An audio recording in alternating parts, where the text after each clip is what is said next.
শিক্ষার্থী বন্ধুরা, আজকের আলোচনার বিষয় স্কেলার ম্যাট্রিক্স। স্কেলার ম্যাট্রিক্সের ডেফিনিশনে এখানে স্পষ্ট বলা আছে, কোনো কর্ণ ম্যাট্রিক্সের অশূন্য ভুক্তগুলি সমান হলে ওই কর্ণ ম্যাট্রিক্সকে স্কেলার ম্যাট্রিক্স বলা হয়। যেমন চিত্রে একটা স্কেলার ম্যাট্রিক্স দেয়া আছে, এটা একটা স্কেলার ম্যাট্রিক্স, এটা একটা স্কেলার ম্যাট্রিক্স। কারণ এই ম্যাট্রিক্সটা কর্ণ ম্যাট্রিক্স, এর প্রধান কর্ণ ব্যতীত সকল ভুক্তি মান শূন্য, অতএব এটা একটি কর্ণ ম্যাট্রিক্স। এটা বর্গ ম্যাট্রিক্সও বটে। এই কর্ণ ম্যাট্রিক্সের প্রধান কর্ণের অশূন্য ভুক্তিগুলো, যে ভুক্তিগুলি অশূন্য এবং প্রত্যেকটা ভুক্তি সমান, অতএব এই জাতীয় ম্যাট্রিক্সকে বলা হবে স্কেলার ম্যাট্রিক্স। স্কেলার ম্যাট্রিক্স আমরা আরো একটা ম্যাট্রিক্স লিখতে পারি। যেমন একটা ম্যাট্রিক্স যদি এরকম হয় যে 1 2 1 0 0 0 1 0 0 0 1, এই ম্যাট্রিক্সটাও একটা স্কেলার ম্যাট্রিক্স। তবে এর আরো একটা নাম আছে, একে একক ম্যাট্রিক্স বা আইডেন্টিটি ম্যাট্রিক্সও বলা হয়ে থাকে। যেমন আরো একটা ম্যাট্রিক্স আমরা লিখতে পারি, এখানে স্পষ্ট শর্ত এবং প্রধান শর্ত যে প্রধান কর্ণের উপাদানগুলি অশূন্য হতে হবে এবং প্রত্যেকটা উপাদান সমান হতে হবে। তাহলে এটাও একটা স্কেলার ম্যাট্রিক্স, এটাও স্কেলার ম্যাট্রিক্স। কারণ এর প্রধান কর্ণের উপাদানগুলি অশূন্য এবং সেগুলির মান হলো 2।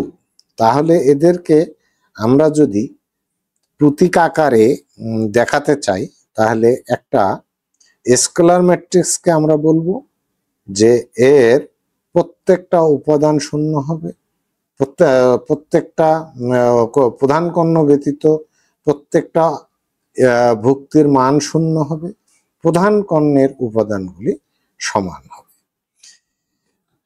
এরপর আমরা আলোচনা করব একক বা অভেদক ম্যাট্রিক্স। একক ম্যাট্রিক্সটা কি?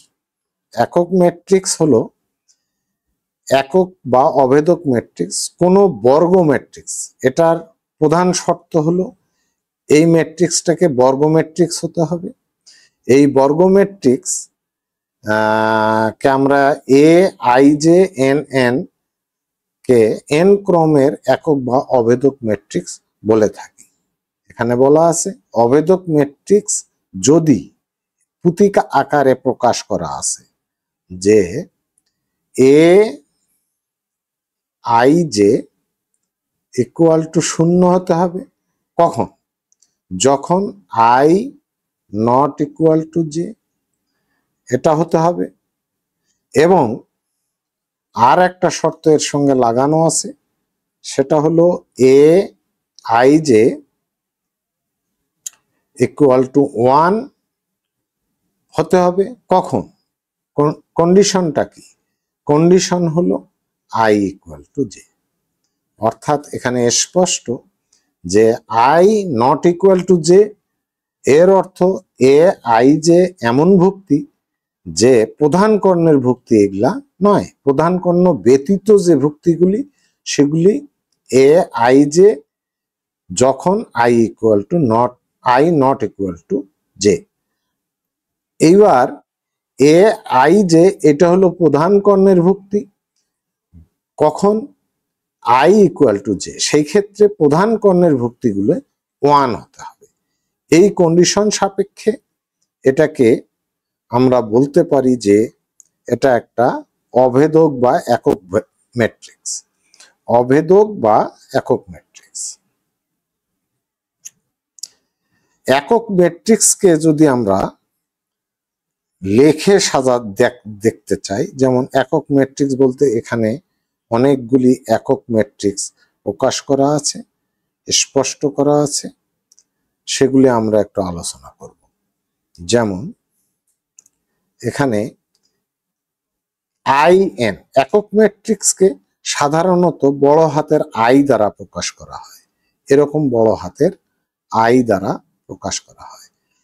এর কত মাত্রার একক ম্যাট্রিক্স এটা হতে পারে, কত ক্রমের একক ম্যাট্রিক্স হতে পারে, তার পাশে সাফিক্স দিয়ে প্রকাশ করা হয়, যেটা প্রথম ম্যাট্রিক্সটাতে লেখা আছে IN। এর অর্থ এই যে n ক্রমের একক ম্যাট্রিক্স এটা, অর্থাৎ এটা একটা বর্গ ম্যাট্রিক্স তো বটেই, যার n সংখ্যক সারি এবং n সংখ্যক কলাম আছে। এটা প্রথমটা হলো n ক্রমের একক ম্যাট্রিক্স। তারপরে আর একটা লেখা আছে I3 দ্বারা প্রকাশ করা হয়েছে। এটা একটা একক ম্যাট্রিক্স, তবে এর ক্রম হলো 3, অর্থাৎ এর 3টা সারি আছে, 3টা কলাম আছে। এখানে 3টা সারি স্পষ্ট, 3টা কলাম। এটা I3 দ্বারা প্রকাশ করা হয়েছে। তারপর I2 দ্বারা অন্য আর একটা একক ম্যাট্রিক্স প্রকাশ করা হয়েছে, যেটা 2টা সারি এবং 2টা কলাম আছে। I2 দ্বারা এটা প্রকাশ করা হয়েছে, এটা 2 মাত্রার একক ম্যাট্রিক্স। এই হলো একক ম্যাট্রিক্স সম্পর্কে সংক্ষেপে আলোচনা। শিক্ষার্থী বন্ধুরা, এরপর আমরা পরবর্তী ম্যাট্রিক্সের প্রকারভেদ সম্পর্কে আলোচনা করব। আজকে এ পর্যন্তই। Thank you.